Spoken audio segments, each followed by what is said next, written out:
Oh, look at the time. Oh, off to work. See ya, honey. Oh boy. It's a beautiful day. All right, let's get in the old Volvo here. Do a cold start. Get off to work. All right. Oh boy, buckle up for safety now. Oh yeah. Yeah, that sounds good. Oh man. I hope all my neighbors can't hear it. Ah, there's one there. Hey, neighbor. Oh, number one, huh? Oh, thanks. Yeah, I feel like I'm number one too. Oh, there's another one. Number ones all around. Ah, good people. Great people. If you're anything like me, you like a loud exhaust. Maybe you have your own house. I don't. I have a condo. I live with a bunch of other people around me. They do not like exhaust as loud as I do, especially at 7:30 in the morning. So, what's the solution, you may ask? An exhaust cutout.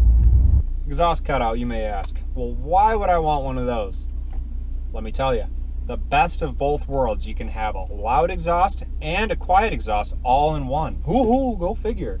So, if you want to drive around down on Woodward Avenue, for instance, and you want to make a racket, you can open the button. You press number 2, and it's loud. But when you start your car around your neighbors, they don't hate you. So, let me show you what I did. All right, here we are, back of the car. Get your remote.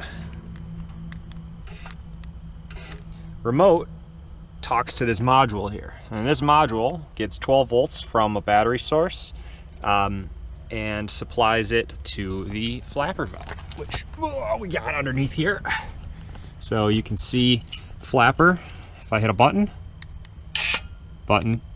moves this flap.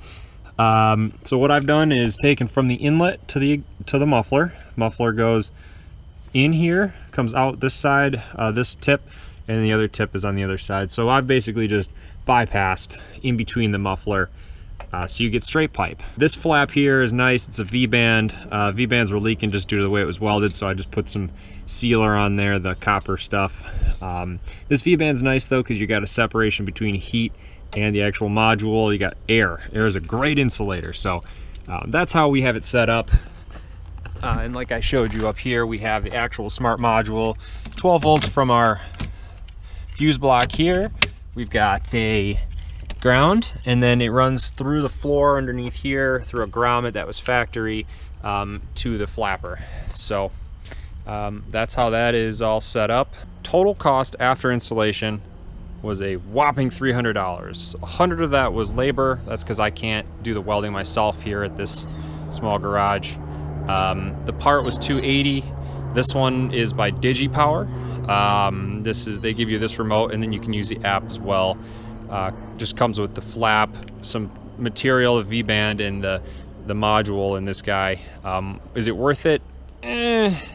There's cheaper alternatives out there. I wanted to go with something that I knew would work. The DigiPower was rated well, so if you got any questions about it, let me know. Anyway, I'm gonna skip to a cold start, and then the next video will be just a bunch of exhaust sounds and just montage of me flying by the camera at high speeds. So here's that now.